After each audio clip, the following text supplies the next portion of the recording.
Mind if I use your side?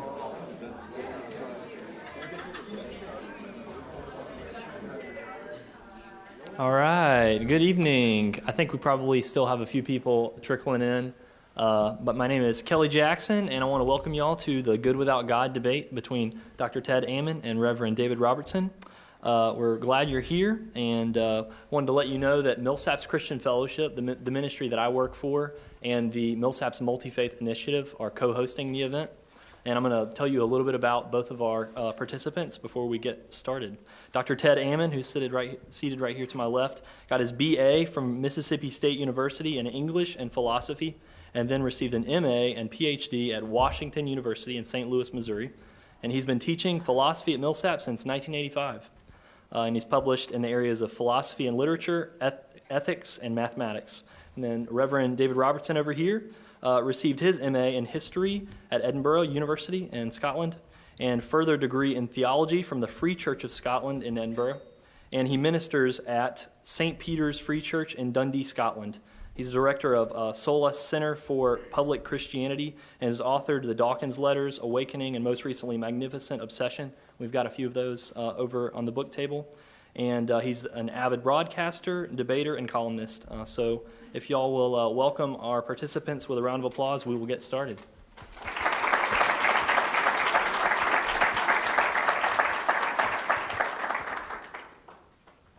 I don't have the time limits, and I'm the timekeeper, so I thought I'd jot that down real quick before we get started. My name's Chris Donald. I'm the chaplain here at Millsaps. We're really glad that you all are here to participate in this conversation, and I'd like to invite Dr. Ammon to offer his opening statement. Opening statements. I just realized how lucky we are to even be here, given David's health condition of a year ago.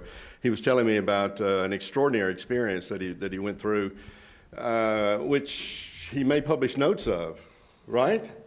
Probably no. Probably not. Oh, well, at any rate, maybe he'll take time to review some of the trials and tribulations that he went through medically.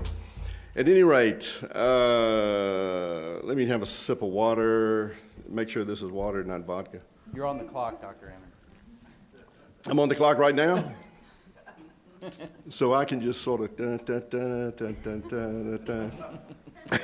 and blow off a lot of time so that I really don't have to discuss. Okay. For David, I'm playing the village atheist tonight. Whenever there's the need for such, Ammon gets called, and so here I am. But one of the things that we village atheists do is cook up arguments for God so that we can then debase them in public. And I've got one, David. I've got one just for you. A new argument for God. And I purloined it from Benjamin Franklin, who said that beer is proof that God loves us and wants us to be happy. And mine is Scotch. Scotch is proof that God loves us and wants us to be happy. Therefore, God exists. Amen. That means he's going to buy me a drink later, is what that means.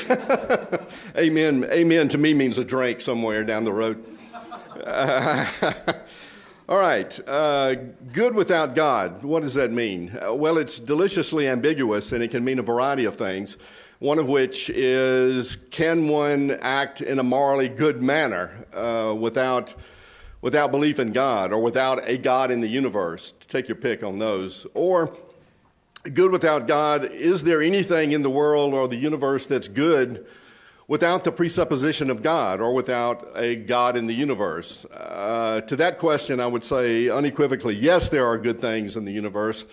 Seafood gumbo comes to mind, steamed cabbage, watermelon, beer, scotch, 60-year-old scotch, 30-year-old scotch, any year-old scotch, except the stuff that comes in a plastic bottle. That, I have to draw the line at that.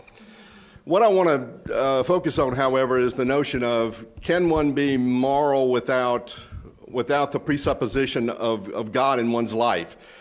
And that issue hinges, to my mind, on the question of whether there can be something in the universe that's or in the world that's good without qualification. And I put it that way in order to segue into Immanuel Kant, philosopher of the 18th century, because Kant says that it's impossible to think of anything that's good without qualification except a good will. And then he goes on to articulate a concept of duty, and it's our duty to obey what Kant calls the categorical imperative. It's a fancy way of saying an imperative is a moral command, and it's categorical in the sense that it binds every rational being. Now, what to say about beings that are not rational? These are some of the questions that have popped up in literature on Kant, and it's unclear at times what to say about beings that are not quite rational or used to be rational but aren't now, or animals and so forth. But fundamentally, Kant was interested in rational beings, folks like you and I and David. Can we be good without God? And does that presuppose something that's good without qualification? My answer is that we don't need something good without qualification, and that Kant misses the boat a little bit on his position, in that he argues for something that's good without qualification, and it's a good will. But one can accuse him, it seems to me, of begging the question. He's claiming, what is it that's good? And then he says, well, something that's good. And that doesn't fly too well, it seems to me. Kant's in the mind frame of deciding what is going to be good without qualification, just like the rest of us are. And we pick different things at different times to be good without qualification. And at times it's art. Art is good without qualification. And what we mean by that is that it doesn't have a utilitarian function. That is, it doesn't do anything in particular. You can't use it like a screwdriver or a hammer. Hammers and screwdrivers and whatnot have functions of utility, and so they're useful in that regard. But not art, we say. We say art is valuable in and of itself. In and of itself. It's valuable simply for what it is. And if you disagree, then you're dumb, or something worse, maybe. Just unappreciative of the extraordinary power of art. But what about ethics? And what about moral beings? Well, okay, we'll get to this. Back to the good without qualification issue. The second problem that I have with Kant's formulation of that the only thing that can be good without qualification is a good will is that Kant's doing the picking, it seems to me. We are free to pick as human beings anything we want to be good without qualification. And in truth, we do that. We pick things that are good both without qualification and with qualification at the same time, like diamonds, like gold, like certain types of cars, for example. We appreciate them in their own right, and we say this is a magnificent machine in itself, or this diamond is good in and of itself. It's not as if there is a list of criteria that Kant gives or that exist in the world such that you can memorize it and go out and find those things in the world that are good without qualification, or, to put it slightly differently, intrinsically valuable. We don't have any trouble with the extrinsically valuable things, the things that do stuff like screwdrivers and hammers. Those are easy to find. And money, I would say, has no intrinsic value. It's not valuable in and of itself, I would say. It's valuable because you can buy scotch with it and have a drink with your opponent. And by the way, we're not having a debate here. We're having a discussion. Is that right, David? Yes, sir. Okay. Yes, sir. Oh, the heart pumps. The heart swells. It's respect. Well, of course. I'll take a sip for that. That is good. Okay, it's not as if we can go out into the world with a list of qualifications and say, that has intrinsic value, that is valuable in and of itself. No, we decide independently of any metaphysical criteria or any guidance from heaven, I would say, what we take to be good in and of itself, Now, the objects in the world are, to my mind, completely arbitrary in that regard. If we take a diamond to be valuable intrinsically, that's so wholly arbitrary. We could just as easily have picked some other kind of geologic formation, but we gravitate toward diamonds and gold and silver, platinum, and whatnot, and we go, oh, you've really got something if you've got a rough diamond. And my response is, no, you've got a rock. You've got a rock. Now, maybe if you chisel it and cut it in some sense, you can give it to somebody and they'll give you lots of money. Well, lucky for you, because that idiot thinks that a rock is extraordinarily important and valuable in and of itself. But who says so? We say so. We say so.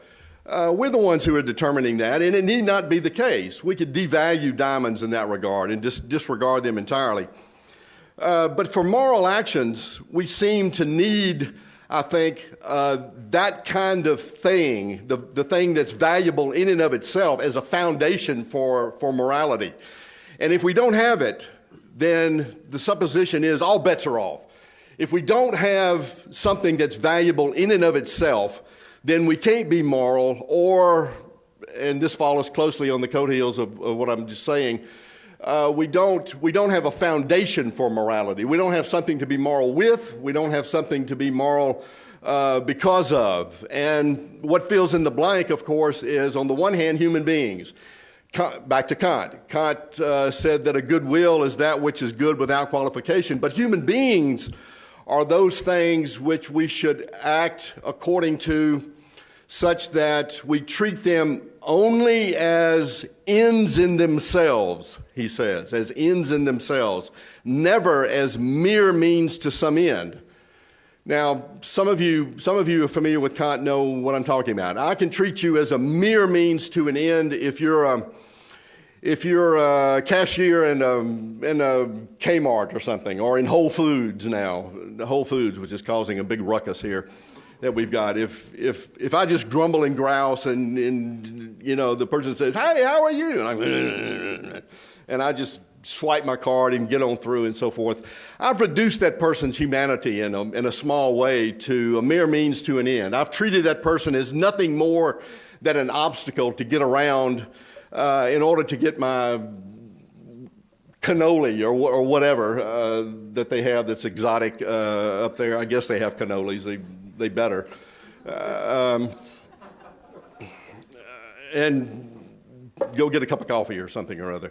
And I've reduced our humanity to that extent, to a little extent. But all it takes is a simple, from a Kantian perspective, engagement of some sort, an acknowledgement of her humanity, an acknowledgement of what she's doing or he's doing, to make the difference between reducing her humanity to a mere means to an end, as opposed to treating her as, or him as, an end in himself, as a person worthy of respect. Now, so we've got the good without qualification, which is the goodwill, which I think begs the question of, I think it's Kant choosing something in the same way we would choose a diamond. Kant chooses a will. The object of our morals for Kant is human beings, rational beings in particular, not clearly everybody, but especially rational beings. And do we need that? Do we need the concept of something that's good in and of itself for the sake of morality? And should that thing that's good in and of itself be grounded in some spiritual being or supernatural being or metaphysical being that's inexplicable on any terms except basically faith terms? My answer is no. We do not need the supernatural superstructure in order to be good in the world. Now, we may want, for practical reasons, to establish something as good in and of itself, but we can do that arbitrarily, just like we do it with stones and rocks and so forth. And that sounds arrogant, it sounds presumptuous, but The fact is we do it anyway, so why not do it in ethics as well? What would we pick as something that's good in and of itself that's going to be the focus of our morality? Well, we can pick human beings, that's fine. Shall we expand the moral sphere a little bit to include non-humans? Sure, why not? Anything wrong with that? Anything wrong with that? Can we expand the sphere even more to include, help me, roaches, plants, things that aren't sentient, things that don't have central nervous systems that can't morally deliberate? Can we extend our moral sphere? Is it wide enough to incorporate those things as inherently valuable, as valuable in and of themselves, such that we would want to act morally toward them and on their behalf? Yes, we can do that. Yes, we can do that. And we can develop, as one writer has said, we have progressed in ethics and evolved in our thinking about ethics from treating only folks that look roughly like the folks in here, mostly white, well, not mostly people in here, but let me just say white men, white folks in Western European tradition. Athens was supposed to have a democracy, wasn't even close. It was the men who had all the power. Women were in a pretty bad shape in Athens, but for the most part, it's an old story. Dead white men have controlled the agenda, but it's a true story, and it took a great deal of heartache and misery to gain acceptance into the wider community of human beings and into the moral community, women. And for Europe and America, people of color, as we're fond of saying, that took a lot of heartache and misery. And so we've been expanding our moral sphere by degrees over the centuries. There is a thriving animal ethic now, and more people are becoming vegetarians and vegans and so forth, out of respect for animals, out of respect for the living beings that would otherwise be slaughtered and eaten. Next step would be to incorporate the environment itself and see that the environment itself, declare that it has intrinsic value and that it should be in our moral sphere as well, in our moral deliberations. Are you cutting me off or giving me 1 minute? Well, I tried to give you 1 minute a minute ago, but you're cutting me off? You got about 30 seconds. I'd like to thank my mother and my father, my agent. I'd like to thank you. I'd like to thank David. Music. All right. Do you have a concluding thought to wrap that up? No. Reverend Robertson, you have 15 minutes. Well, thank you first. Thank you.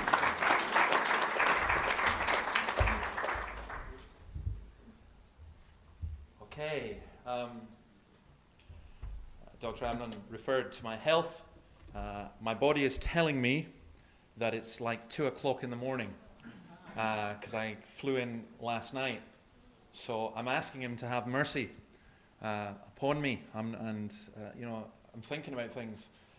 My mind is telling me, as I listen to some of the things that he said, that there's a huge amount that we need to discuss, and I'm so tempted to get stuck into some of the stuff he said already, but I'm going to leave it. Though I do have to say, I have no idea what cannellonis are, or whatever you called them, and sorry, I had thought Mississippi was a center of culture, or at least Jackson was, but Scotch in a plastic bottle, I've never even heard of that. You don't want to drink it. Yes. That's about as close to blasphemy as you can get. That makes me feel better. Good. I'm slightly confused with different things. I mean, what interests me is the reference to Kant. I've just been reading a wonderful book which looks at where we get the concept of equality from, not written by a Christian. And what I was fascinated by was the author saying that St. Paul, Augustine, and Kant were people who believed that human beings could not be fundamentally good or moral, that there were enormous problems with that. I do think that when we consider what goodness is and what morality is, that there is an instinctive aspect to it. I do like the intrinsic and extrinsic idea, but there is an instinctive aspect to it that you have from a very small age. As a child, the child will say, that's not fair, that's not fair, that's not fair. Where do we get this idea of fairness from? Where do we get this concept from? Where do we get this idea of value? I was intrigued by Dr. Ammon's statement that art is valuable in and of itself. I think that just begs the question, because you just simply ask, what is art? Does art exist at all? I'd be prepared to say art doesn't exist. You could argue that. Or I'd equally be prepared to say everything is art. Can you name anything that's not art? And as for the value of art, I would say it's incredibly valuable and incredibly useful. So I was a little bit confused with a great deal of that. But I want to go back to an event that I was involved in at the University of Cambridge, where we had one of these not-so-friendly debates with a vote, a ridiculous vote, that this House believes that there is a God. Now, the idea that you could debate the existence or non-existence of God and that Cambridge University could decide, I thought was itself quite bizarre. And I also knew we were on a hiding to nothing, because most of the people who came with the presupposition that there wasn't. And nothing that I could say would convince them otherwise. But we won the debate, because my opponent, the president of the Atheist and Agnostic Society, in the middle of what was a winning case for him, suddenly came out with the extraordinary statement, Dachau, the concentration camp, is wrong, is not a fact. And I had several challenges. It was a very formal debate, so I formally challenged him. I said, I thought you would challenge that. I said, please repeat that. And he said, well, it was Bertrand Russell who said it after the Second World War. And I said, do you believe that? He said, I believe that Dachau was wrong, but I don't believe that's a fact. And it was very, very interesting. And I said, why? He said, well, gravity is a fact, but anything moral is not a fact. He says, do you think it's a fact? And I said, yes. He said, prove it. And for those of you who are Christians, you'll know this kind of arrow prayer thing. And I just went, Lord, help me here. And I had something, I wouldn't say it was a revelation, but it was certainly very helpful to me. I said, you cannot say that Dachau is wrong as a fact, ultimately, because of your presuppositions. And he says, well, what's my presupposition? I said, your presupposition is there is no God. And therefore, you're working on the basis, you're a naturalist, you believe that everything is all fundamentally chemical. And right and wrong, at the most, has to be a social construct derived from human beings who are made out of chemicals. So you can't say as a fact it's wrong. And he said, well, yes, that's probably true, but you're starting with the presupposition that there is a God. And I said, no, you've got me wrong completely. Here's the presupposition I start with. The presupposition I start with is, if you rape my daughter, it's wrong. How do I know that's wrong? And I ask questions. And I keep asking questions, and that leads me back to God. I think it's one of the most fundamental proofs for God, the whole concept of goodness. And I think when you exclude God from the equation, then you really struggle with the concept of goodness and of evil and so on. If we are just chemicals, how dare we say that anything is good or anything is evil? It doesn't make any sense to do that. The trouble that we end up with is, of course, as Dr. Ammon said, can you act in a morally good manner if you're not a believer in God? Absolutely. Can you act in a morally bad manner if you are a believer in God? Absolutely.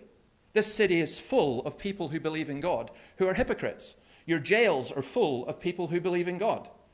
Tonight, there are people who believe in God who'll be going home and battering their wives. Tonight, there are wives who believe in God who will be going home and battering their husbands. Why? Why, if we equating morality and God, the answer for me to that is quite simple. That human beings, all human beings, have a moral sense. That moral sense is not just a social construct, but it's because we're made in the image of God. Now, I was intrigued when Dr. Ammon started talking about expanding the moral horizons from human beings to animals, to plants, to the environment. I am very, very glad that atheists are catching up with Christians, because we've always had that. Right from the very beginning, we've believed that the whole of God's creation was good. You read Genesis 1, it's very simple. God saw, it was good, it was good, it was good, it was good. And mankind is supposed to care for and look after that environment. We've always believed that. I think the difficulty I would have is if Dr. Ammon was saying that animals or plants or rocks have capacity to have moral thoughts or can be held morally responsible. One of my favorite stories, and I can say it because it's not about Mississippi, it's about Kentucky, is of the town that hung Mary. Mary was an elephant, and she trampled on her owner. And the town, this particular town in Kentucky, decided they would have a trial of Mary the elephant. They found her guilty of murder. And of course, this is the United States. Hang 'em. So she decided that Mary would hang. Now, it's kind of difficult to hang Mary. The rope didn't work. So they eventually managed to get a railway crane with railway chains, and eventually they hung this elephant. Now, of course, that is utterly ridiculous.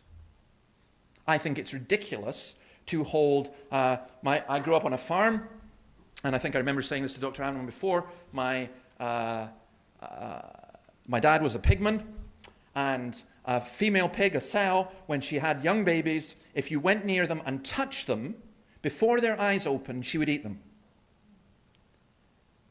If a human mother does that, she's going to jail, or she needs a lot of psychiatric care. An animal does that, it's something that is very, very different. Why? Why do we hold human beings to be morally culpable, morally responsible? We do not hold animals, and we do not hold plants, and we do not hold rocks to be morally responsible. I had some trouble with my car today. Yes, I talk to my car. Yes, I shout at my car. It is completely illogical and irrational. My car has no moral responsibility for what it does. So I then come to this question, why are human beings moral? And I've already, in a sense, answered that. We are moral because we are made in the image of God. I think that is very, very important. It does strike me that an atheist has real problems, not with the idea of being moral, nor with actually doing moral actions, but with the intellectual basis for morality. And they end up getting incredibly, incredibly confused. And I think that does ultimately also have practical consequences. I debated a wonderful guy called Matt Dillahunty from Texas, who has, I think, The Atheist Experience is his TV show. And he is, to my mind, the equivalent of what some people might regard as southern redneck evangelicals, except he's a southern redneck evangelical who doesn't believe in God, which is a nightmare.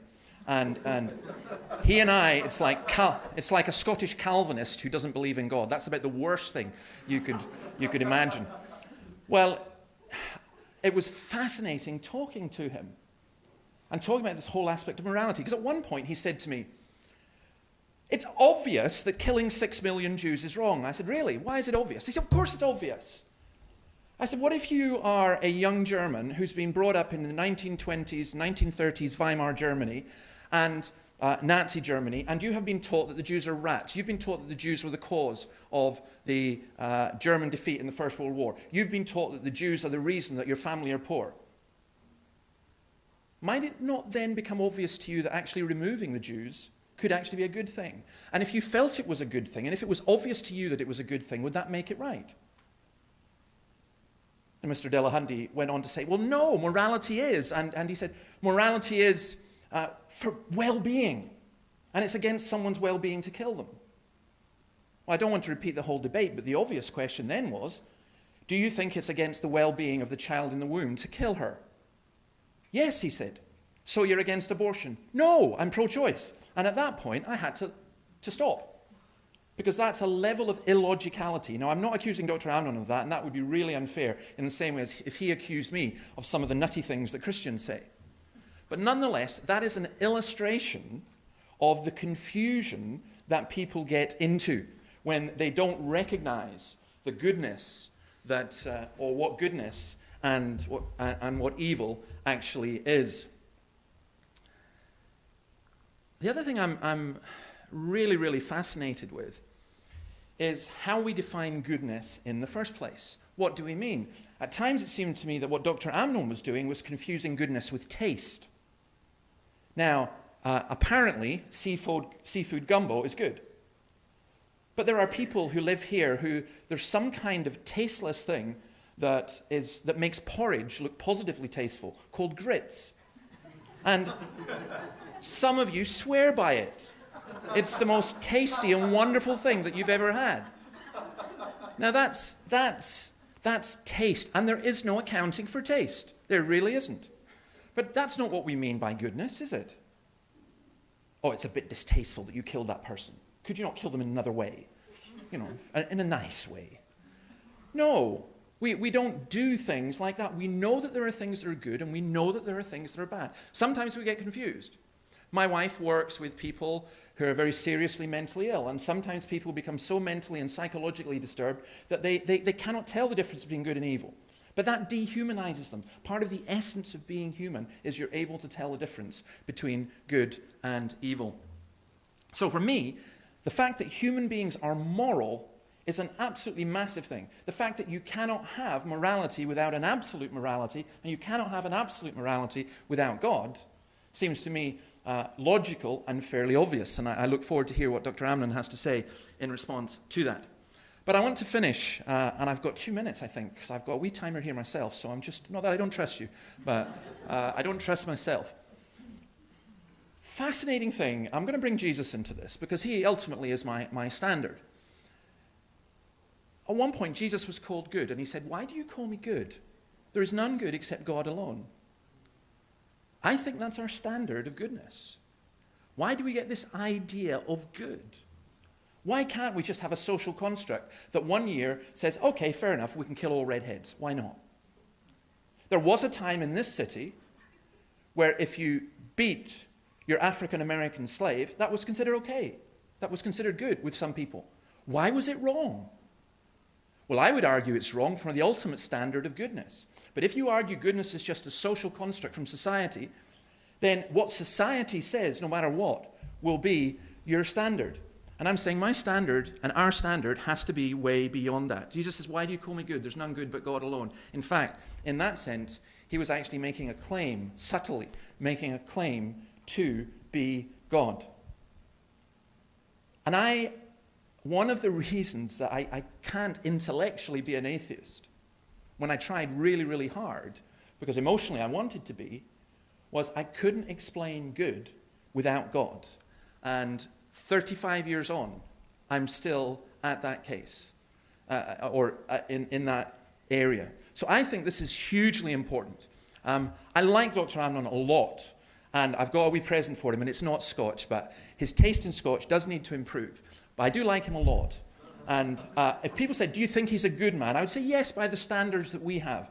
But I would want him to become a good man, better than me, by the standards that God has. And that, I would argue, only comes through Jesus Christ. And I think that's probably a good point for me to stop and to leave Dr. Ammon. I think we've got some questions and stuff. But thank you very much. Because that's time. So...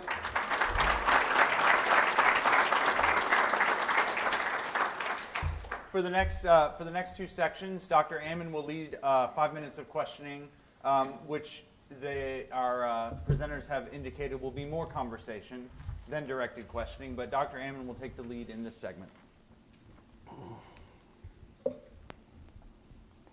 David, we're good because we're created in the image of God. Mm-hmm. Is that right? Yes, sir. And we know that some things are good and evil. Absolutely. Yes, we do, though our knowledge is limited. It's a bit like the X-Files. The truth is out there, but sometimes we don't know what it is.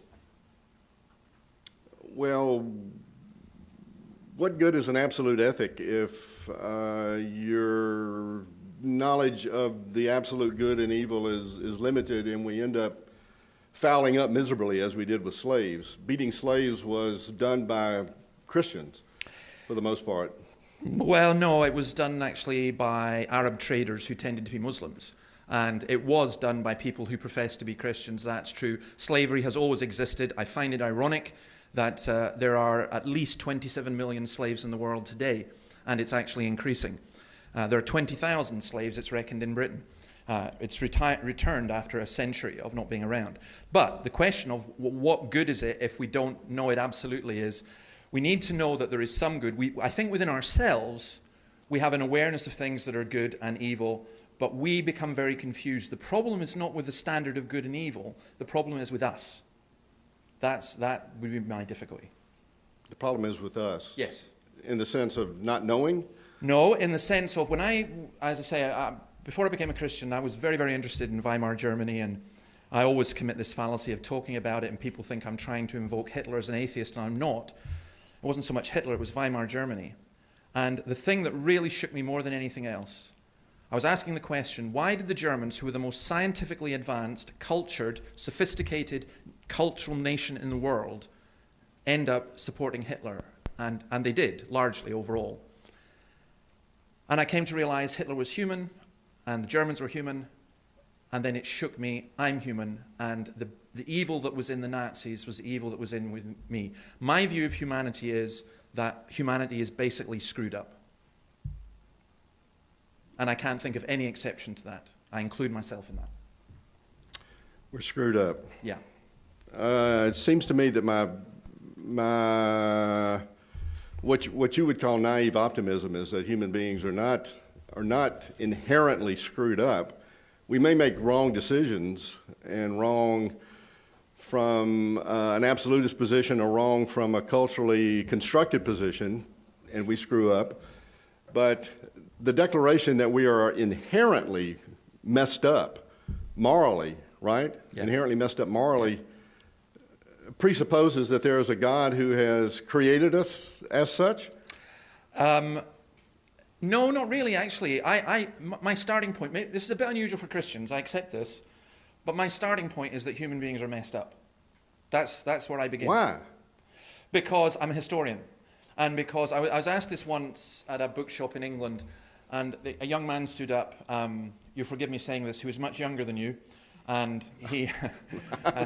and not so I'm not wise. offended. There are people that are younger than I. And not so wise. And he stood up, and he too had very good taste, because he said, David, he said, I really like you. He said, you seem intelligent and humorous and so on. He said, but you have an awful view of humanity. I said, I don't get it. I said, do you believe humans are good? He said, yes. I said, why? He said, I have to. How could I live? I said, well, I don't. And he said, well, why not? I said, this is a bookshop. There's the history shelves. Go and pick me any book you like. Any one of those books will prove to you that human beings are not good. I cannot think of any single period in human history, I cannot think of any place in the world where human beings have not and do not screw up. That's why I believe it. So it's not because I believe in a God that I believe human beings screw up. I believe human beings screw up. Well, the flip side is that everywhere in the world, human beings do well by one another, and do extraordinarily good things. So yes. Why not look at that and say human beings are fundamentally good? I do. And I look and I think, how is it... Well, then you're contradicting yourself. No, because the two things go together. Because you're a philosopher and you're aware that sometimes there are contradictions that go on at the same time. I mean, I believe within myself, I believe there are extraordinary degrees of goodness and there are extraordinary degrees of evil. That they both coexist together. The Apostle Paul described it in what someone once called a kind of spiritual schizophrenia, which was, the good that I want to do, that I do not do, the evil that I do not want to do, that I keep on doing. Who's going to rescue me from this body of death? And I think in every human being, there is good and there is bad. I think that's demonstrable. I'm not going to argue with you over that, because it seems to me that we are capable of doing ill and doing well. Whether there is good in me, I'm not sure what that means, or evil in me, I'm not sure what that means. Mm-hmm. All right, we're at time, so if you have a quick response, and then we'll move to my questions. No, I'm actually happy to leave that there, because my questions will help draw that out. All right, so we'll move to a time of questioning led by Reverend Robertson. How would you define morality? How would I define morality? As a system of beliefs that indicate duties that we're to abide by. And who determines what those beliefs are and what those duties are? Humans. Which humans? What happens if humans conflict? Then we've got conflicting moralities. And which one is right? That's to be decided, I think. By whom? By human beings. See, now we get into the circle, isn't it? Because if that's the case, is it not then the case that the people who decide are the ones who have the power? Yes. So your system of morality means that whoever is rich and powerful can determine what is good and moral. Absolutely. That's historically a fact. I would argue absolutely the other way around. I would argue that morality is not determined by the rich and by the powerful, and that in actual fact, all human beings. It's very interesting. A book I'm reading at the moment called Inventing the Individual by Larry Siddentop argues that that was the view of the Greco-Roman pagan world. Now, this is, again, not a Christian. He's a political philosopher. He argues the view of the Greco-Roman pagan world was that human beings were fundamentally unequal. That there were some who were born to be slaves, some who were born to be masters, some who were intelligent, some who were rich, and so on. And that's just the way it was, and the rich and powerful determined the morality. He argues that Christianity turned that completely on its head. If that's true, do you not think it's the case that instead of our society being progressive, progressing towards a more moral utopia, as you suggested, that in actual fact we're regressing into a Greco-Roman pagan view of the world in which there is greater inequality and injustice, precisely because of the view of morality you've just espoused? Well, the last time we spoke, you spoke of the world as inherently a mess and that we were inherently bad. And my response then is, basically my response now is that the fact that there are slaves is horribly unfortunate, but we have gotten rid of slavery in this country for the most part. There are sexual slaves, I understand that, but people of color can vote, women can vote. I mean, I see moral progress. You see depravity.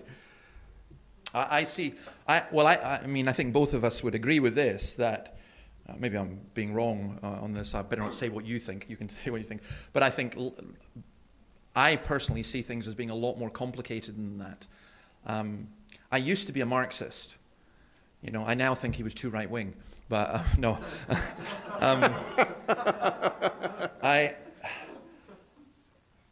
Marx, I think rightly talked about religion as being the opiate of the people.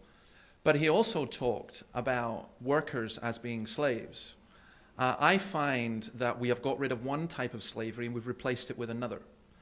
The fact that there are something like 30 million people in America who cannot survive without drugs is a form of slavery. Do you not think that morally we go up and down? It's not. I mean, do you actually believe that morally we are inherently progressing? Inherently progressing. Inevitably. The entire world, or the what? entire world, or you can say America if you wish, but The don't, entire because I'm world. Scottish. Are I'll we- have a go at you.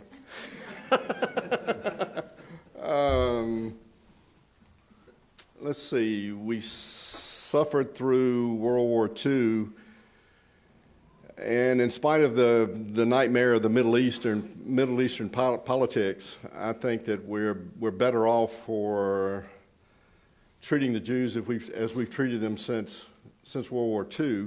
That's a major plus. Women, I think we're on the upswing. Women, even in the Muslim world.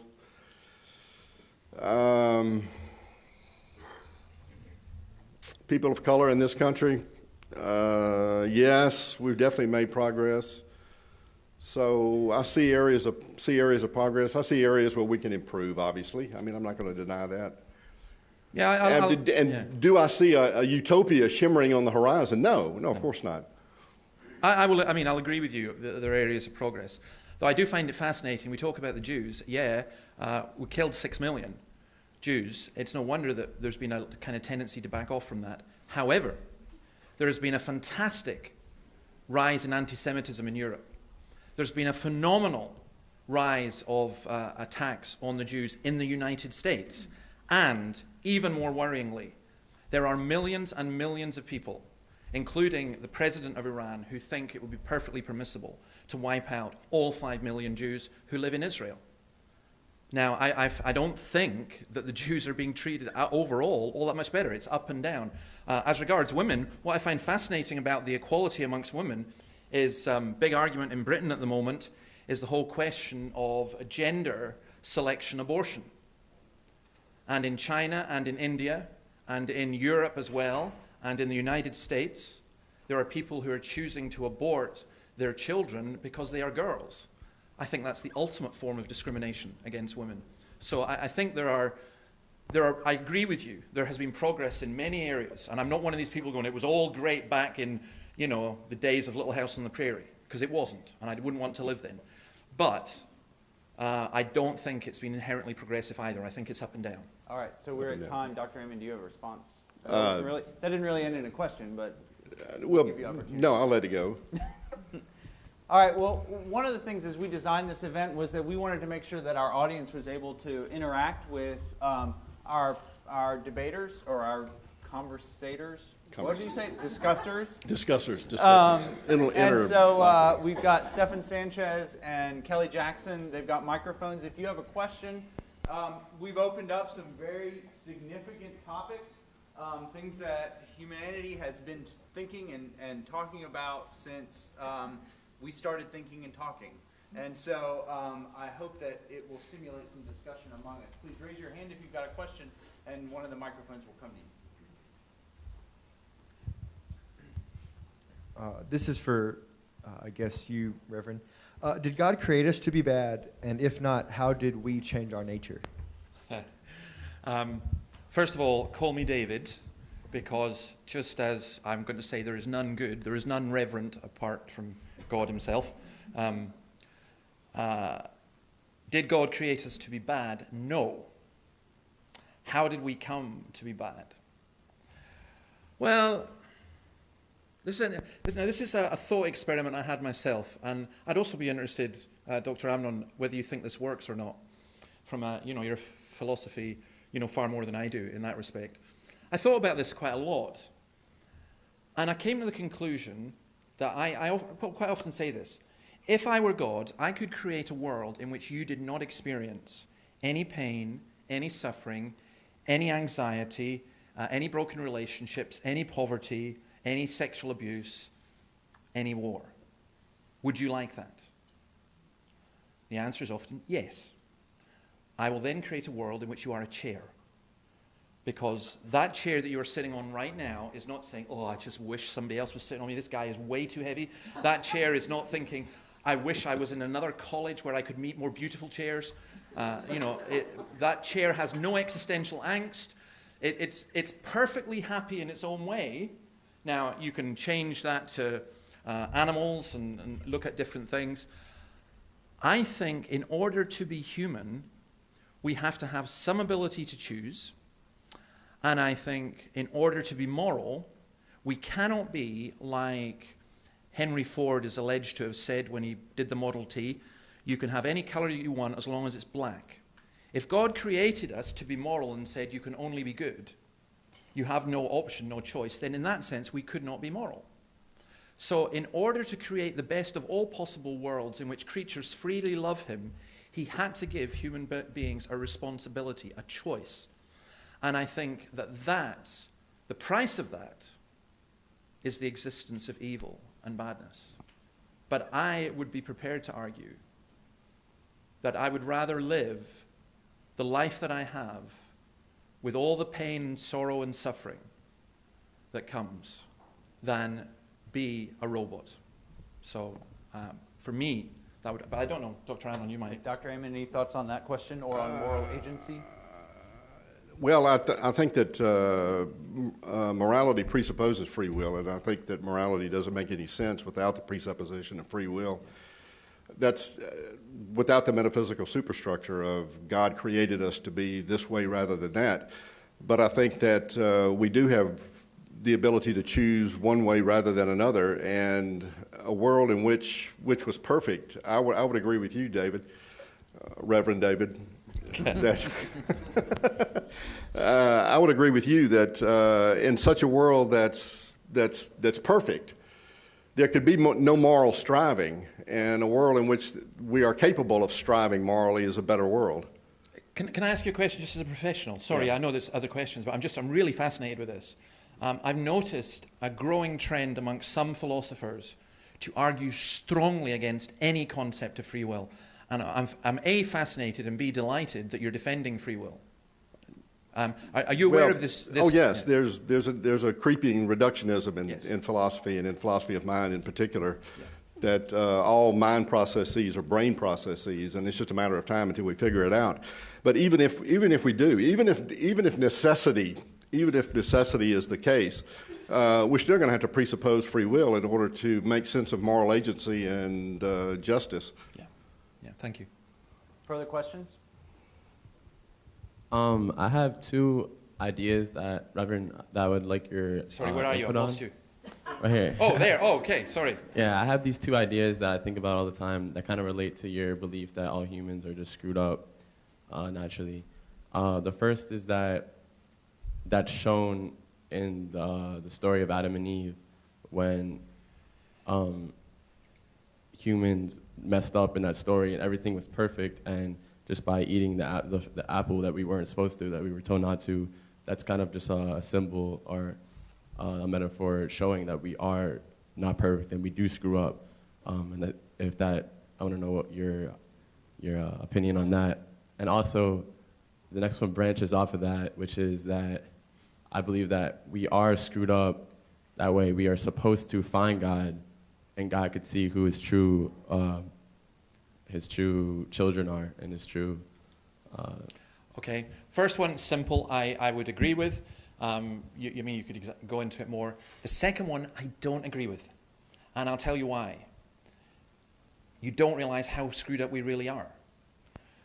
We are so screwed up, we won't even look for God.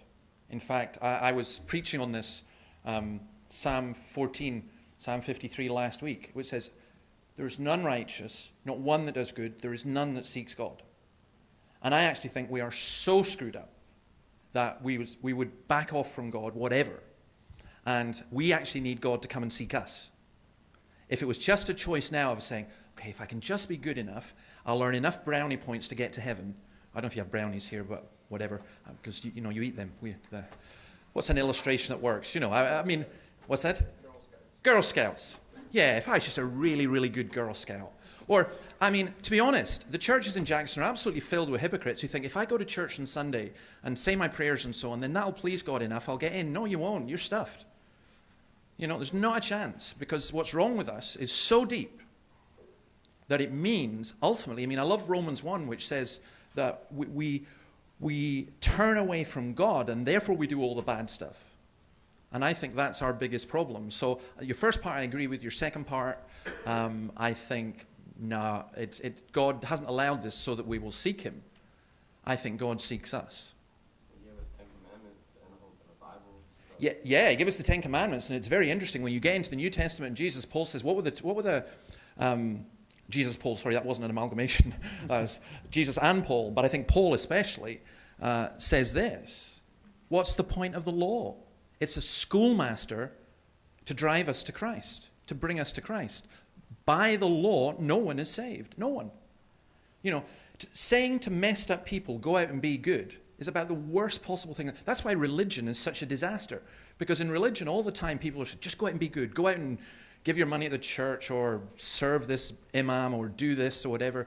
And all that means is it's screwed up people. It's like somebody who is really, really thirsty being given, instead of, we'll stick with the Scotch theme, instead of really good Scotch and water, but never mix them, they are given salt water to drink. And I think religion and laws and 10 Commandments and all that kind of stuff, you give that to people, that's not good news. Okay, so last good question. So you think that God made a bunch of screw-ups just to screw up, and that's our purpose?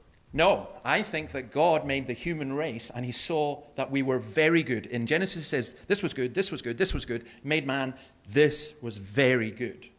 And He made us to be in relationship with Him, but we had to have the option of turning away from that in order for the relationship to be real.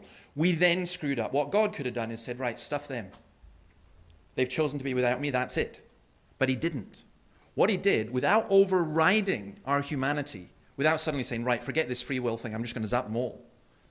What he did was he sent a method by which we could be forgiven for the wrong that we do, yet still remain human and freely love him. So I think our purpose was not that God created us as some kind of horrendous experiment, as some kind of, I'm in the city that invented the Grand Theft Auto. There's guys just down the road from me who invented Grand Theft Auto. The world is not God's Grand Theft Auto, where he's playing some kind of giant computer game. I think he created the world so that people like us are made in his image so that we can freely love him, and he was prepared to do anything to get us back without destroying that image. Sorry, that's a sermon. Dr. Ammon, it sounds like the moral framework that you were talking about. Do you have any thoughts on this as a moral framework? Except to say, on my view, you're not screwed up. You're a good person, and you probably act morally on a daily basis, and that's good enough. And the idea that the churches of Jackson are filled with hypocrites and that religion is inherently screwed up or colossally screwed up is awfully presumptuous, David. I mean, you don't stand in judgment of the congregations of Jackson in order to say that they're full of hypocrites. I don't, but the Bible does. And if they, you're the one who said it, not the Bible. Well, no, I think the Bible does say it, because the Bible says that we all have sinned and gone astray. And you get the Apostle Paul. I mean, it was so interesting what you're saying, because one time I was in church and it was a Wednesday prayer meeting, and to be honest, people came in, and I know this never happens in your lectures, but they looked as though they were going to fall asleep. And, Never, ever. So I said, look, guys, you've come in from work. I'll talk honestly 5 minutes. We'll pray for 25 minutes, then let's go home, because I can see you're all whacked. And I mentioned Paul, read from Paul saying, I was a persecutor, a blasphemer, a violent man, the chief of sinners, the worst of sinners. And this guy at the back of the congregation shouted out, and I'll do it in Scottish first. He said, "That's garbage. Yous are talking rubbish." You've never seen a congregation wake up, so it was brilliant. They just, whoa! And I looked and thought, okay, he's not drunk, but he's probably stoned, but let's go with this. And so I said, why is it garbage? And he says, you're talking about Paul. He was a Christian. He says, my name's Paul. He says, I'm a blasphemer. I'm a violent man. I'm a bad guy. He says, my sister died, and she was good, and I'm a scumbag, and I'm into drugs and everything. And he says, but you're talking about Paul. He was a Christian. And I think that's a mistake that people often have. The more mature you are as a Christian, the more you will realize that you're screwed up. And I'll tell you this. Anyone here who was a mature Christian who took offense at me saying that the churches are full of hypocrites, I would say as a mature Christian you wouldn't do that, because what you would do is you'd look and you go, yeah, and I'm the worst. Because I genuinely believe that I'm the worst hypocrite in my church. And I think the Bible says that. I know that that's the case. I'm really thankful that I don't rely on my own goodness. I rely on the goodness of Jesus. That's why I said the bit at the end there.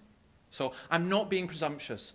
I'm just assessing, and I think I've got plenty of empirical evidence, because every single person here, I would say, if you really think you're good, I'll give you a challenge. Go away for a week, and don't say, do, or think anything wrong. You come back to me in a week and say, I've done that. I'm going to say, no, you haven't, because you just lied to me. Because nobody can do that. David, you're lying right now, Why? saying that you're the biggest hypocrite in this room and in your congregation. No, I didn't say you know this room. that's nonsense. I said it makes a lot of sense to me, just as Paul could say as the chief of sinners. I'll tell you why I could say I was the biggest hypocrite. Or actually, maybe hypocrite's wrong. Yeah, I'll accept the correction. I could say the biggest sinner, and I'll tell you why. Because for my living, I read the Bible and I pray, and I've been a Christian for so long. And yet I don't know a bigger sinner than me. And I mean that. I actually don't know a bigger sinner than me. I know some.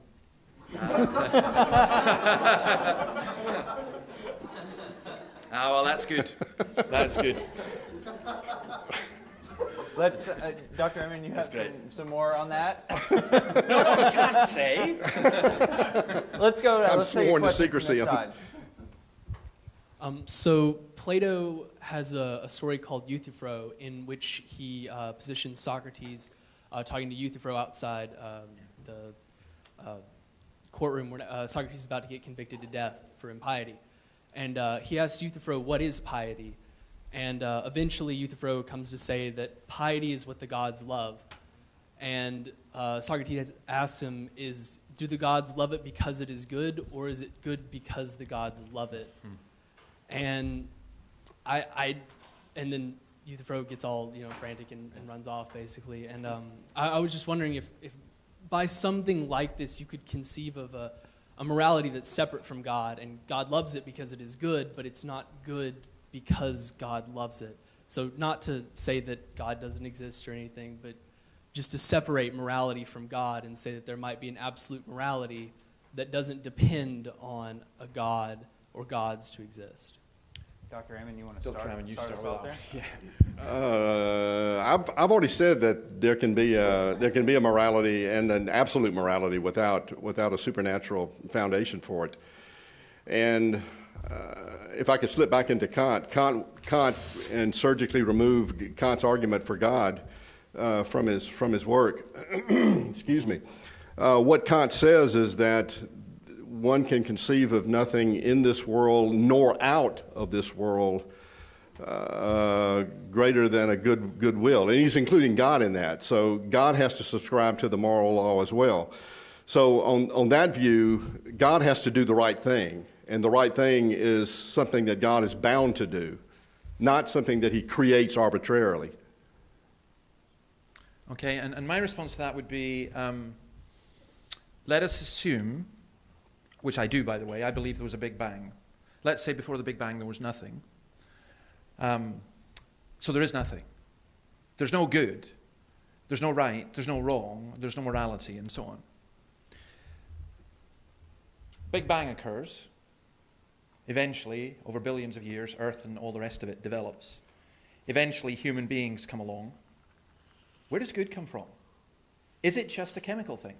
So the notion that there is an intrinsic law of good out with humanity and out with creation, to me, logically, completely fails. I do think, so you want to come back with that, so come back with it first, and then... Because I'm in a philosophy of religion class, and I've been writing a lot about this on practical ethics. Yeah. I was thinking that there might be like an absolute morality, such like mathematics is, it's an absolute thing that is there, but it always has existed and always will exist, and it's a foundation for everything. But it doesn't rely on anything else, so it's an absolute thing. And so there could be an absolute morality that humans come to discover through reason. So that's why you wouldn't have any non-rational creatures that are subject to the laws of moralities, because they wouldn't know what they are, because you need rationale to be able to come to understand them.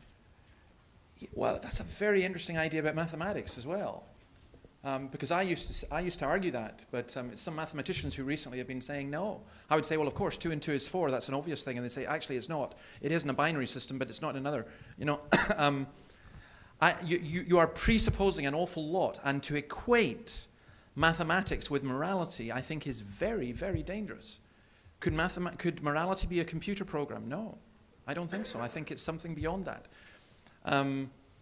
The other thing, I think, the difficulty that arises, even in the question that you've asked, as I think about it, is it seems to me that you're suggesting that if the definition of God, definition of good is what God decides, that allows God to be capricious. So God could say, okay, it's okay to kill 6 million Jews, do it. It's okay, he can change his mind and so on. I would argue that the God of that's a kind of version of God that doesn't fit the God of the Bible, that the God of the Bible, there's plenty of things that the God of the Bible cannot do. For example, he cannot lie. He cannot do things that are logically impossible. He cannot make a square circle. The old argument, he cannot make a stone that is heavier than he can lift. All those kinds of logical impossibilities. So when it comes to morality, I would say, yes, we have an awareness of an absolute morality, but out with of God, it's virtually impossible. I was looking in my book, and I'm really useless at getting all the quotes there, but there's one that Richard Dawkins has from, I think, The Blind Watchmaker, in which he argues, just have to do it from memory, I'm sorry that I don't have the exact quote, But he says basically the universe has all the properties that we would expect as if there were no God. That there is no good, no evil, nothing but blind, pitiless indifference. I think that is the only logical position if you are an atheist. There is nothing but blind, pitiless indifference. And any emotion or morality you feel is just a Darwinian throwback. It's an evolutionary mistake, but it's not absolute. All right, Ashley, why don't you go ahead? Hey, okay, so you said that we are good because we are created in the image of God, right? I said we're moral. We're because moral, yeah. right, my bad, I'm sorry. Okay. And that we don't hold animals to moral standards because they're not. Yes. What about small children? What about the instance of the toddler who pulls on the puppy's tail and, like, that is a bad thing to do, that hurts the puppy, they don't know better. Why don't they know better? They're also supposed to be created in the image of God. That's a great question. And the question behind that is the small child is a human being created in the image of God. It used to be, of course, psychologists and psychiatrists for a while were working on the whole theory of the child being born with a blank slate. Very, very few people now believe that, the tabula rasa. We are born instinctively moral. So I would say, at the beginning, and I maybe didn't stress it strongly enough, people are not moral because they read the Bible. They are moral because they're created in the image of God. And that includes the very little child. Now, I happen to think that morality is not developed, and in their conscious mind, it takes time for that to come. But it's intrinsic to every human being. That would be my position. Okay, because it seems to me like morality's a thing more or less based off of reason, because the toddler can't reason to the fact that, you know, what it's doing is probably not a good thing until we tell it, like, oh, hey, look at this bad thing you're doing. Yeah. Yeah. And also we teach animals, like, not to do stuff because it's bad. It just seems like it's based off of reason to me, because we can logic out certain situations that we find ourselves in that test our morals. Okay, yeah. That's why they can't understand, is because they can't put themselves. Okay, yeah. Well, I see where you're coming from. There are two things. Let me deal with the animal thing first. Okay. Unless you believe in Walt Disney, that's just not true. Nobody in their right mind says to their dog, well, they can, but it's like talking to your car, don't do that because it's bad. I tell my dog he's bad. Yes, but your dog has no concept of bad. He doesn't understand your language. It's the tone of your voice. It's the intuition. It's everything that goes. Your dog has no. He doesn't go, your dog is not wondering, going, I wonder if this is morally okay to take another biscuit, or to, your dog does not have that concept and consciousness, as far as we know, of right and wrong. So we say it's bad. I will say, David, there was a study that I heard about just yesterday that indicates that dogs don't feel guilt.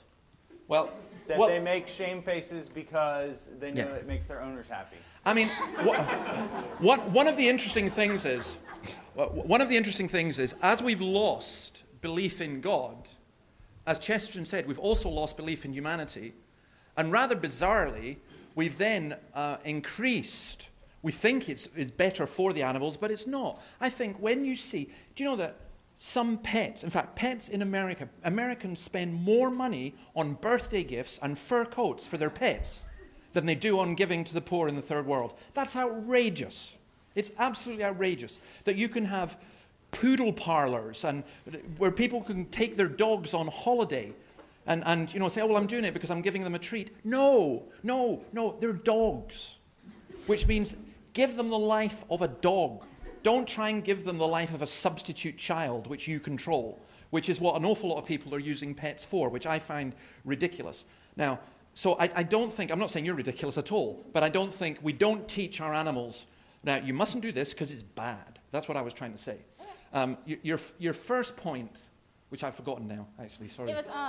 It was that the child's reasoning ability oh, is yes, not yeah, advanced okay. enough to understand. Way too much trust in reasoning ability. We do a massive amount on intuition and instinct. I am telling you this, if you get married solely on reasoning ability, you're in enormous trouble. Let a computer program then choose your partner.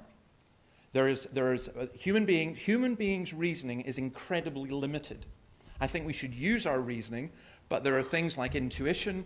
There are things that again, just now I'm reading some stuff which is, for me, is really, really fascinating about the limits of reason. Now, I think reason is really, really, really important. I think we're logos. We are made in the image of God, which includes that we can reason. But we cannot rely on reason alone to be the basis for all our decision making. I think there are instincts. When a child instinctively feels, this is wrong to stab my brother with a pen, and they're not able to articulate that. For me, it's astounding that human beings across the world have, in effect, largely the same basic constituency of moral values. And it's not the United Nations Charter of Human Rights that grants that. It's something about us being human, and it's not just down to reasoning. So I think there's more to it than reasoning. I wouldn't put that much faith in reasoning as an absolute. Dr. Ammon, you have a response to that? I think that animals like young children learn the world of cause and effect by trial and error, and I think that they learn their morals by trial and error as well. And I don't know that children all across the world have an innate sense of morality just because they were presumably born created in the image of a transcendent deity. I'm not impressed by that, as I've stated before. I think that morality is a human construct, and I think that we learn it as such, as human beings, teaching other human beings what is right, what is wrong, what's gray, what's iffy, et cetera, et cetera. And I'm not going to call her my wife, but my wife has instructed me that who has dealt with children with manifold problems, of the vast variety of children with different moral precepts, I guess you could say, based upon their behavior. Some will spit, claw, and do all kinds of unconscionable things, and others will sit quietly and play a game. And it's baffling. I mean, the idea that there's a kind of moral uniformity among children seems to me profoundly empirically false. Yeah, I'm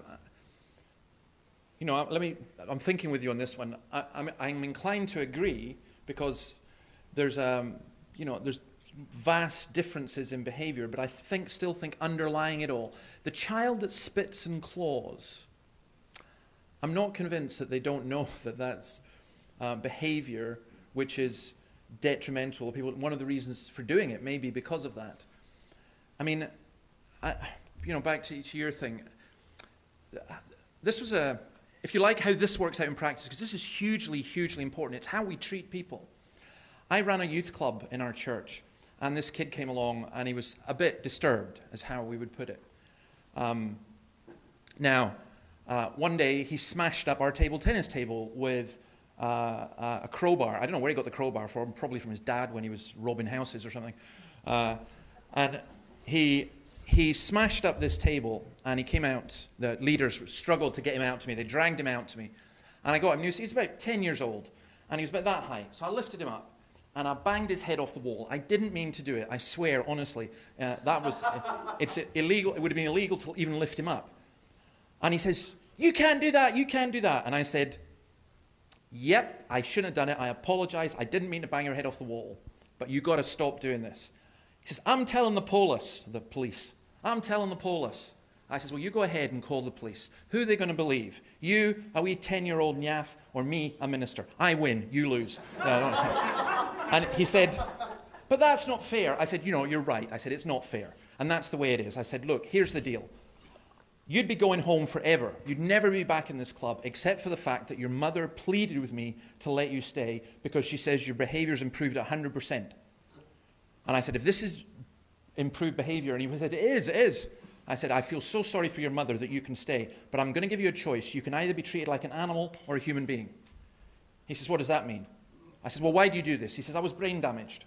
I said, "Yeah, you were. Tell me how."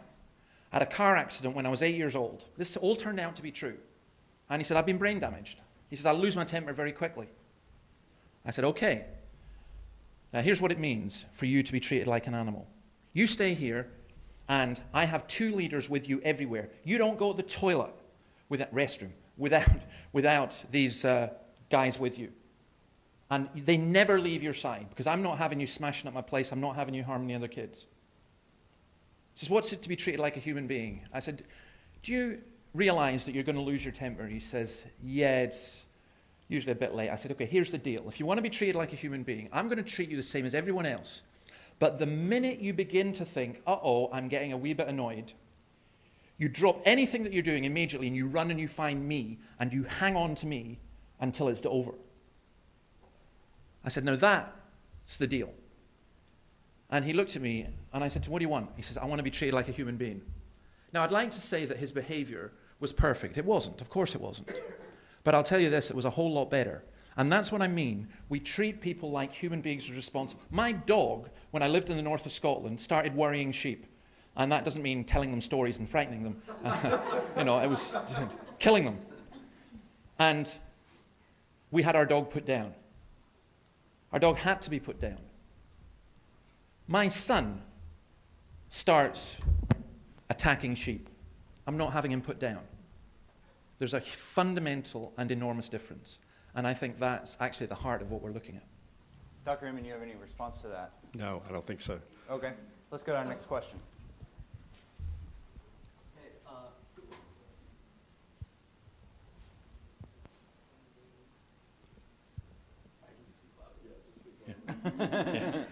If our moral intuitions are what lets us know if things are right or wrong, when you get in situations like you're saying, you can say that the Holocaust is wrong because your moral intuition says so.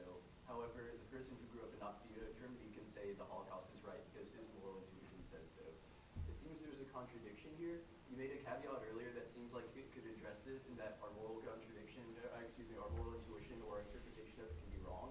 And so if that's the case, my question is, can we ever know if anything we are doing is right or wrong? If you're an atheist, no. I mean, by your view. Yeah, by my standard. I know I was just trying to avoid the question, hoping that Dr. Ammon would be provoked and come in and rescue me. What he just said was false. I was going to say, it seems for Dr. Ammon's position, if you just say respecting people is good and you respect the cashier, then you know you're doing good. Mm-hmm. So it actually seems that you can have good without God. No, because you have to define what you mean by respect. And you have to say, what if there's different clashes with different types of respect? There's a whole range of different things that are involved with there.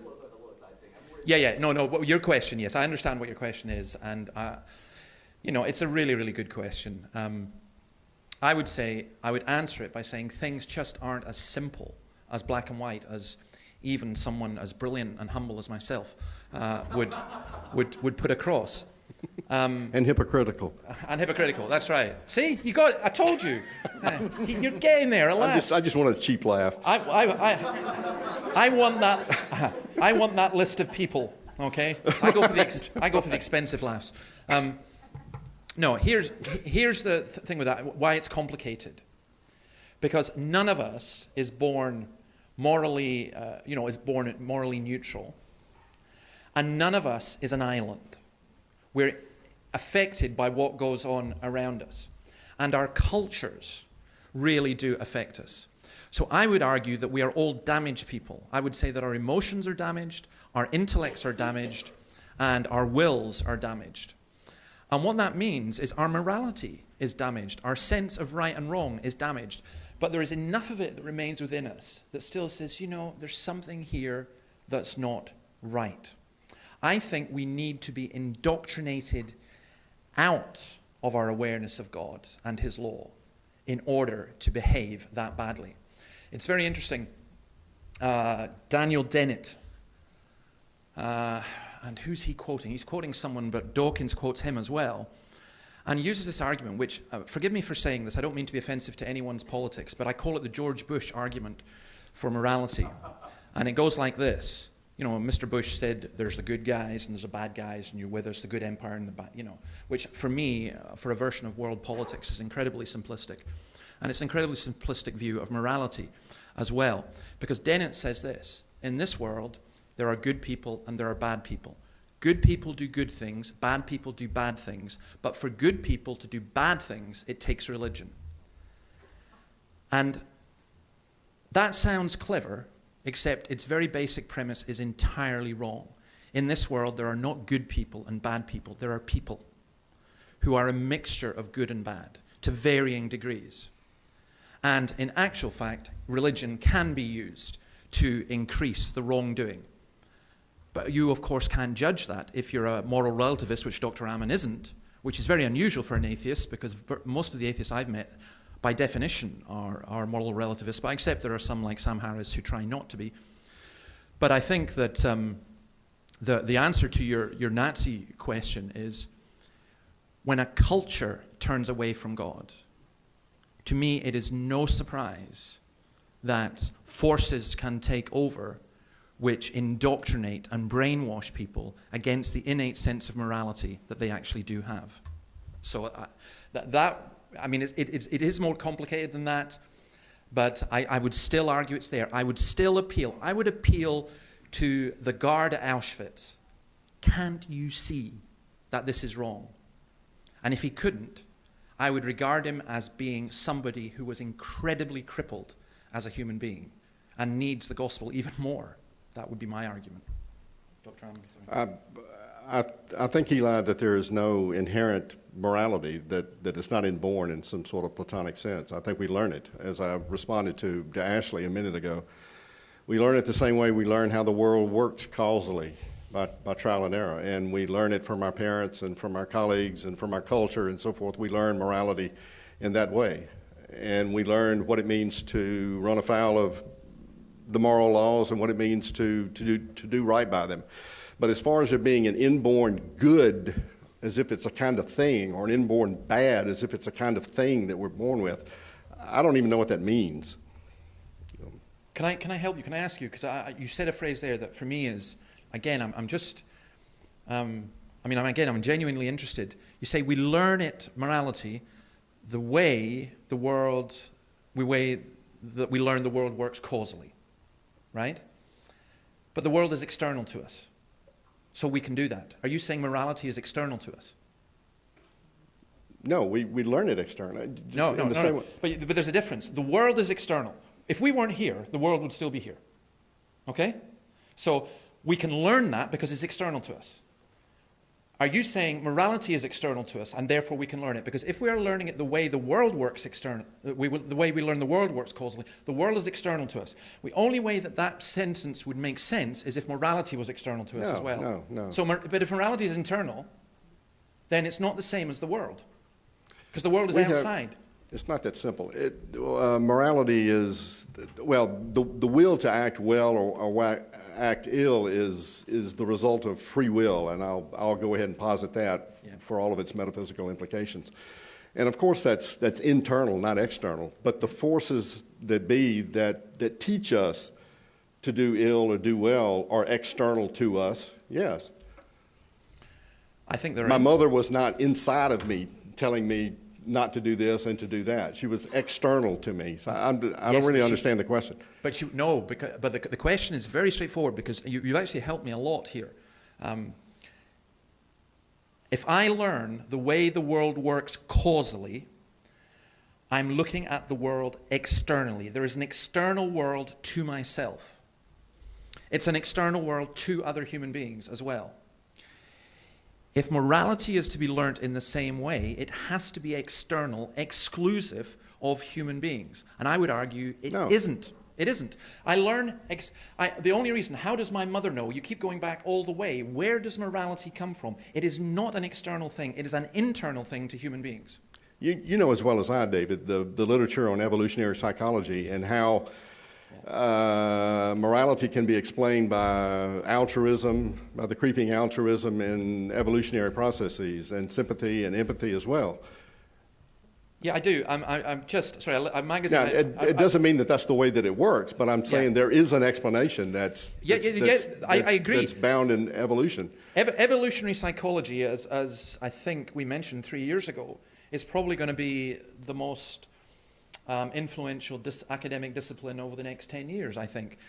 But where it's going is a place that you don't want it to go, because evolutionary psychology is going away of a genetic determinism. There's a guy called Avi Tushman who's just written a book, Our Political Nature, The Evolutionary Origins of What Divides Us. And he basically argues, he goes this far to say that actually our political views, left and right, are genetically predetermined by our evolutionary stuff. Because he's saying there's nothing. And I mean, it really, he says, if you follow the Occupy movement, the Tea Party, or the Ku Klux Klan, or whatever, if we imagine that these views depend on the issues of our day, he says no. He says that in actual fact, it demonstrates a biological university, and there's nothing that we can ever do, a biological universal, and there's nothing that we can ever do can change it.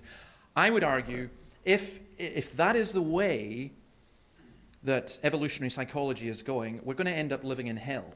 Well, we're going to end up living or buying into a system of thought that's nonsense. Yes, and you and I agree on that. And all I'm saying is, do you know how close you are? You're very, very close. You've just got this, there's this one little quantum leap that you need to reach perfection. Those are huge. Are you telling? No. To do what? What am I going to do? Repent and believe in Jesus and you'll get there. Praise the Lord. Say hallelujah. I've seen the light. No, I mean, basically, there's a lot of what you say that I'm going, yes, you've got it. But the problem is, I think, the big picture you miss because you're leaving God out of it. There's an old Italian proverb, he who leaves God out of his reckoning does not know how to count. I should feel an extraordinary absence in my life, a gap or something that needs desperately to be filled by faith, or faith, mind you, that the world is completely screwed up. Faith that human beings are irreparably damaged, and I'm going to fill my gaping hole with that view? Are you kidding me? No. I don't think so. Well, first of all... But what I want to say is there isn't a hole in me to be filled. Yeah, and it's not going to be filled by the version of the world and humanity that you've proposed. Yeah. It's too damn depressing. Yeah. Well, first of all, I was just going to simply say, and this is getting slightly off topic, but this is much more getting to the heart of the matter as well, and much more fun. I was going to say to you, you don't have a gaping hole that you feel. But I'm going to pray something. I am going to pray that you will feel it, because believe you me, it's there. And then the second thing, and it's like somebody walking around going, have you seen that horrible film, Monty Python's Life of Brian? And the bit where the guy goes, I was blind, but now I see, and falls into a pit, which I think is hilarious. I think that's the problem with the gaping hole. The other problem is this. I love the way, and it was very clever what you did, how you said, my faith that humanity is bad. That's not my faith. That's my empirical reality. It's your faith that humanity is essentially good, despite all the evidence that goes the other way. Yes, it is. It's not faith. It's my empirical reality. I look around me and I see goodness. I see beauty. I see art. I see 30-year-old scotch that's crying out to be drunk by you and I. You have a cup of water, right? It's good, isn't it? Yeah. The water is good. The water is good. I come along and I drop 5 bits of cyanide in that water. Are you going to drink it? What are you asking me that for? Are you going to take the Kool-Aid, brother? No. You're not. If I were a follower of Jim Jones, then maybe, yeah. Or one of those idiots in California who wanted to go live in the tail of a comet, sure. Yeah. I would drink the cyanide, but I'm not. But you're not. But the point about that is very straightforward, though. The water is still good.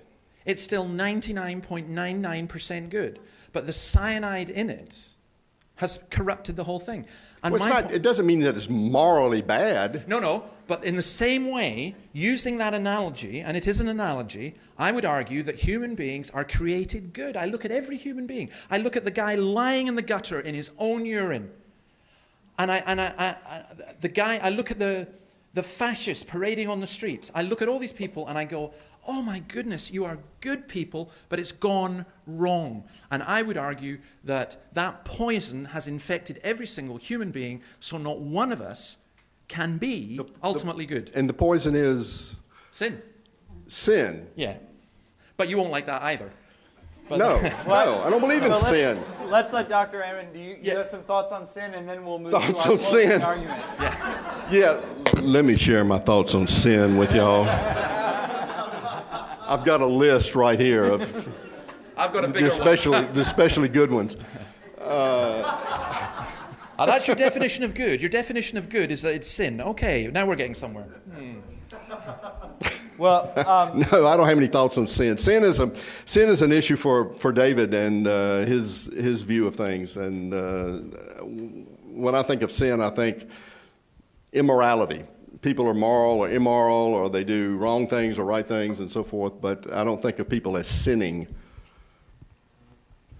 well, I think where we've ended up is a little bit of where we began, and so it might be appropriate for us to give you a few minutes to do a wrap up. So, Dr. Ammon, you've got 5 minutes to make a closing statement. Well, 5 minutes to make a closing statement. I think I made my closing statement just a minute ago when I threw my hands up and said, "Praise Jesus! I found the light." No, not really. I think if you follow me, or if you take a worldview that's similar to the one that I've been espousing, then you'll see things in a very, very different light. And I choose that word lightly.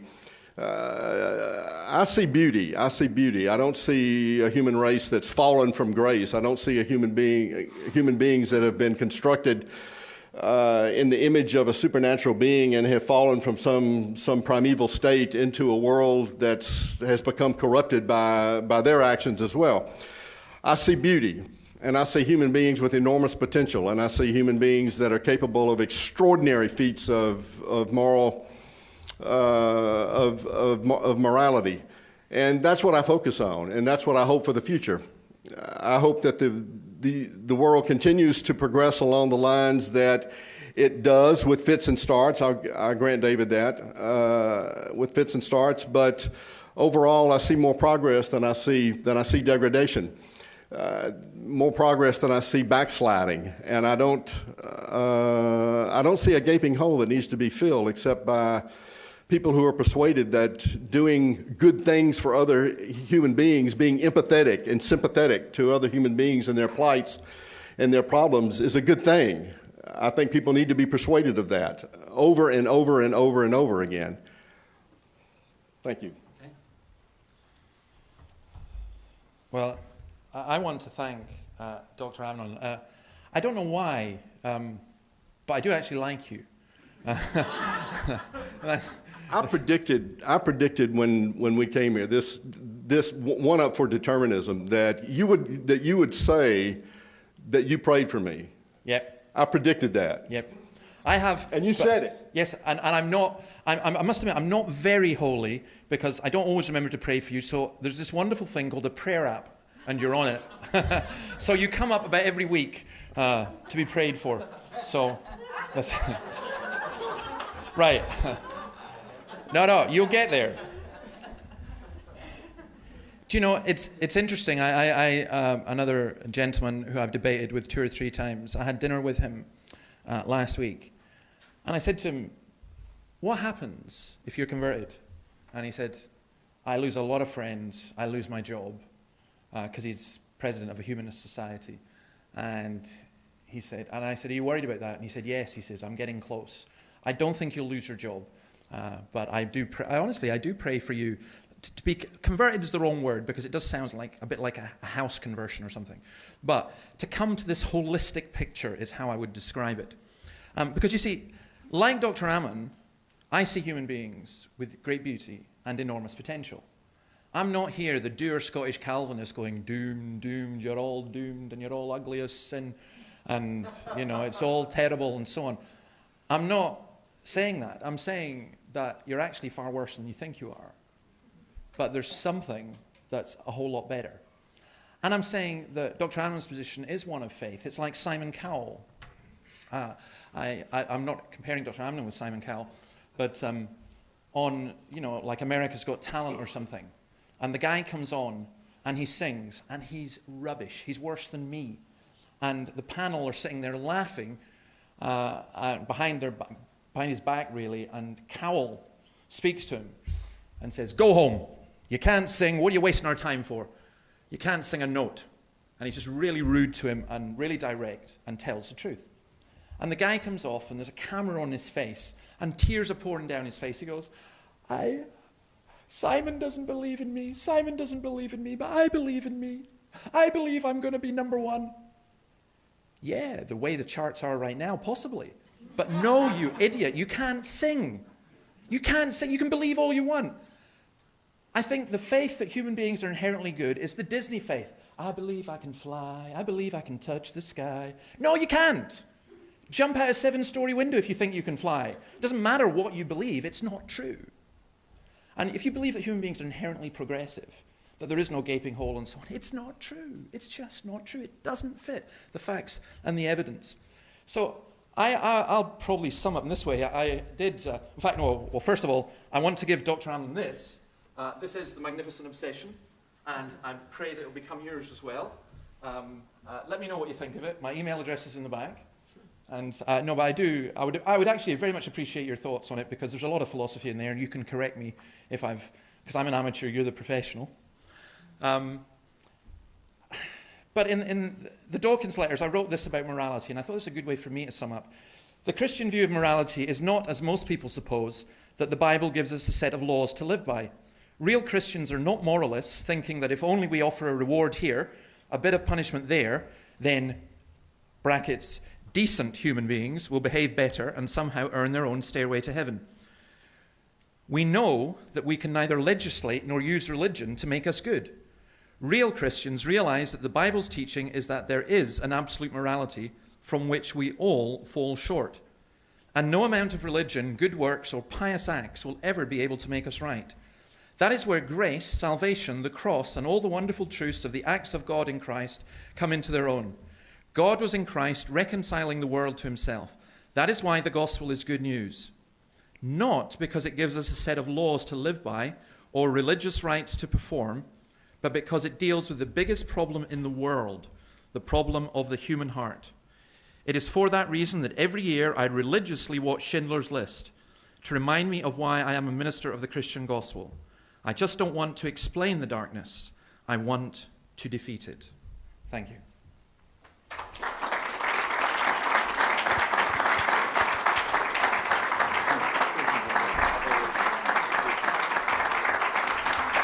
All right, that concludes our debate on the question, good without God. Thank you so much for coming. I wanted to say, on behalf of Millsaps Christian Fellowship, thanks a lot, and I know that all those involved in the Multi-Faith Initiative are glad you're here. I wanted to say the Millsaps Christian Fellowship has several of David's books over there, if you're interested, and we have some materials on when we meet, and I know that if you have questions as far as atheism goes, I'm sure you could talk to Dr. Ammon, and I know that Chris could direct you toward a secular society if you're interested in that. But thanks a lot. Let's give them one more round of applause.